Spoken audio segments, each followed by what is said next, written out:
Given that it is Friday the 13th of August, I'm really scared. We have to make note that it's quite a historic day because, of course, later on we are getting our first ever AEW Rampage, and that kind of does tie into Impact, which we're about to review because the Impact World title is on the line between Christian Cage and Kenny Omega. I've said it before and I'll say it again, we are living in a crazy wrestling world. But my name is Simon Miller, welcome to WhatCulture Wrestling, and indeed you have tuned in to Impact's ups and downs because you want to know, well, hey, did they put on a good show? Or did they completely drop the ball through the floor? But never forget, it's just my opinion. You're probably not going to agree. That's what the comments are for. Let's up those downs.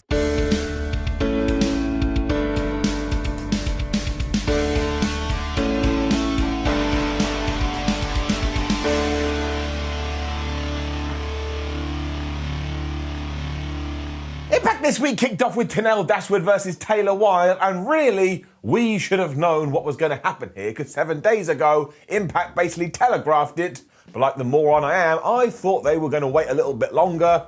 I was incorrect. You already know the deal as well. Wilde was kicking ass in the early goings before Caleb with a K just started to cast distraction and cause distraction, because that's what wrestlers do, and also he is a massive dick. But later on, he cast the biggest of all distractions because he went to use his spray, he missed Taylor Wilde, and he hit the referee right in the face. And you'd think in the real world, the official would now go, well, we should probably ban him from ringside, but you just know he's going to be out there next week. As the official was blinded though, it allowed somebody to run out from the back to interfere, and you won't believe who it was.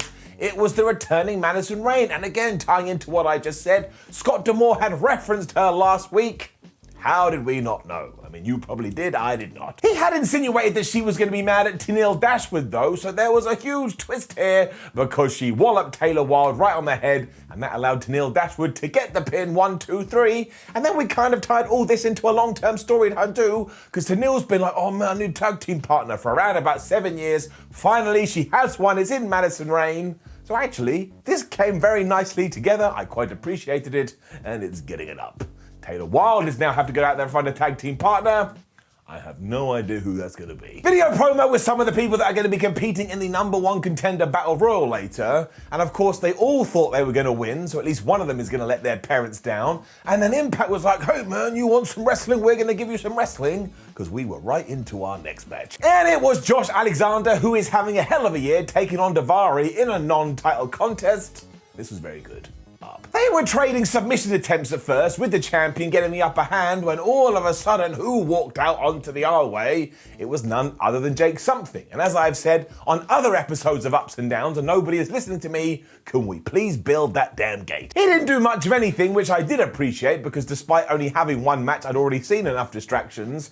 And mainly, because Daivari doesn't really have a lot going on right now, he got beaten up, he got hit by the divine intervention. Josh Alexander wins. It was a solid effort though, and afterwards Alexander and Jake Something just stared at each other, and I assume that they will go at it at the next pay-per-view, and I think it will be pretty damn good. Another promo reminding us that yes, on tonight's AEW Rampage, it is going to be Kenny Omega defending his Impact World Championship against Christian Cage, and I suppose to tie into that a little bit, because they are buddies, here was the Good Brothers. They got a lot on their plate at the moment, including the fact they have to defend their tag team titles, the Impact ones, against Willie Mack, Rich Swann, and Violet by Design. So that was very handy here, because Violet by Design did turn up, and essentially Joe Doring was looking at Luke Gallows, and Luke Gallows was looking at Joe Doring, and at some point they're gonna have a battle of the hosses, or a battle of the big guys, or just big men slapping meat. And if you were really silent here, you could hear Big E with a smile on his face. You can't really hear people smiling, but I've said it now, so you deal with it. Kiera Hogan was out next, and as you know, she has completely fallen out with her tag team partner, Tasha Steelz, which is what she was basically saying here. She's like, you beat me up last week, I don't like you anymore, so you better get your ass out here right now, because I'm going to take my boot and I'm going to kick it. Unfortunately, she did not get that, and instead, she got the complete opposite, or Su Yung. She was with the undead Kimberly here, and I am 99% sure that much like a conductor, Su Yung now controls Kimberly's actions in the ring. So she was just beating the hell out of Kiera Hogan and finished her off with the mandible claw before grabbing her hair and dragging her to the back. So what the hell were they planning to do? As always, fair play to Impact though. They are so creative and essentially let you do whatever the hell you want in a positive way. But I do have to hold my hands up and say I'm a bit of a negative Nelly because this stuff just isn't for me. I do find it fun and I do laugh.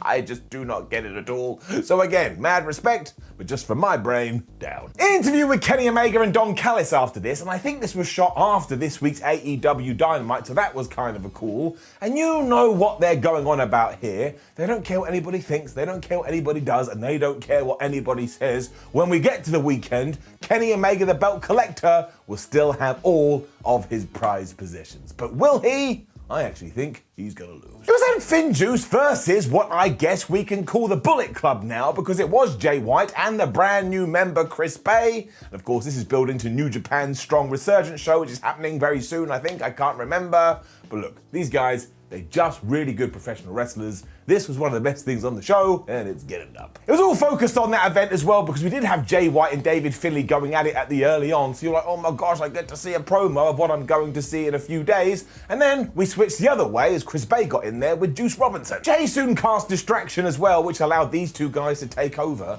but I was really happy about that because we haven't really seen Chris Bey and Jay White as a tag team, and they were super duper good here. They were doing fast tags, they were cutting off the ring, they were doing double T moves. I don't know if Chris Bey in the Bullet Club is a long-term story idea, but if it's not, should be. It was all ticking along nicely too until we got to the finish, because of course we built to the Finjuice hot tag and they were running wild, including getting out of the way of Chris Bey's Art of Finesse. And then they hoisted him up, they hit him with a doomsday device that Chris Bey took terrifyingly. It made me shudder in my knees. And just as they were about to win, Jay White ran in there and he started smashing everybody with a chair. He finished it off by grabbing David Finlay and giving him the Blade Runner onto this chair as well, which means all of this ended in a disqualification. Now look, between you and me, I could have done without that, but I totally get it. We're building to their big match, now we've got heat.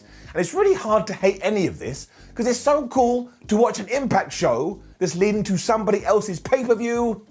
I love the Forbidden Door. Interview with Tasha Steelz followed, and she was explaining why she has turned her back on Kiera Hogan, and essentially she believes that she's outstayed her welcome and no longer has any use. That's why she's upgraded to Savannah Evans, who obviously is a lot bigger. And then from nowhere, very strangely, here was Fala Bar. He's got a problem with Decay though, so he needs friends in order to take them down. So he thought, well, Tasha Steelz, maybe you can help me. And she kind of did agree here, because of course, who's the tag team champions? It is Decay. She wants her belts back.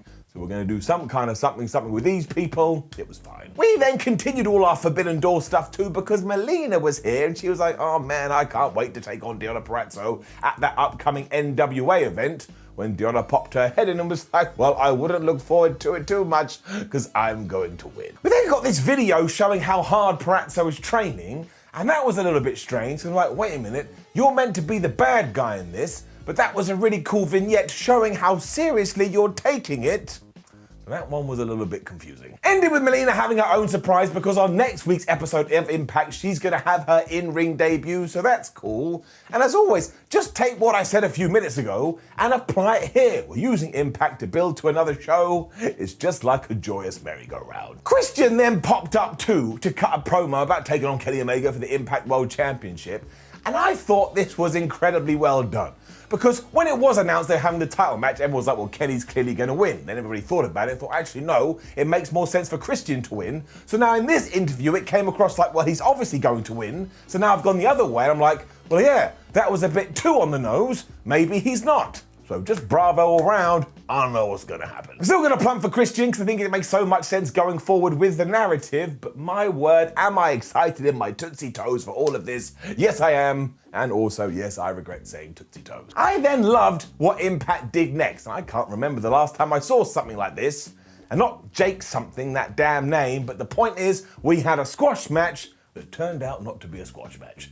Because in short, Matt Cardona was having a match against John Skyler. And I get it, some people can be like, well, I know who John Skyler is and that's great. But the idea here is that Matt Cardona was the superstar and we weren't really meant to know who the other guy was. So they had a little bit of a back and forth, but Cardona was clearly on top. And just as he was about to win with the radio silence, out came Rohit, Raju and Shira, because of course last week they'd fallen out over a bag. Don't worry if you didn't see it, sometimes things just happen. Because Matty is a wrestler though, he was incredible incredibly distracted by this, and that allowed Skylar to hit the most devastating move in all of sports entertainment, and the referee went 1, and the referee went 2, and the referee went 3, meaning one of the hottest free agents in wrestling right now, which is Matt Cardona, lost, and I didn't see it coming. And on the one hand, it was a little bit of a shame that it was a distraction, but on the other, this is how you should be using distraction finishes, because now we build the feud, and it made me go a proper nerdy fan. Oh, can you believe it? And then I text people, because again, I'm a massive geek. And in short, I just enjoyed it. I enjoyed it for what it was, and surprises done right are fun. Never forget the word fun is the forgotten word when it comes to professional wrestling. As long as you have fun, you win. Which is also exactly the same for our main event, which was this 20-man Battle Royale. I mean, Battle Royals are always chaos, because there's so many people in the squared circle, but it was enjoyable enough. Now, I have a list of all the competitors on my phone, but I may get this wrong, because basically Eddie Edwards came out, then the screen went to black, and then magic happened, and everybody was in the ring. It really made me chuckle. I was like, what happened in the interim? But I think it was Eddie Edwards, Moose, Chris Sabin, Brian Myers, Sam Bill, Sami Callihan, Hernandez, Johnny Swinger, Rich Swann, Willie Mack, No Way, P.T. Williams, Trey Miguel, Ace Austin, Madman Fulton, W. Morrissey, Cody Deaner, Rhino Fowler Bar, and Suicide, who honestly must have the most random appearances in all of Impact. I don't think we've seen him for 6 weeks. The real question, of course, though, is that W. Morrissey is really big, and somebody was gonna have to throw him over the top rope. So I was like, well, clearly he's going to win. He's far too big to lose, but I was wrong, because everybody ganged up on him, and over the top he went. We also used this battle royal to continue on some stories, because P.T. Williams was fighting on the apron at one point when Steve Macklin ran down and just pulled him off, and that counted as an elimination. I was just like,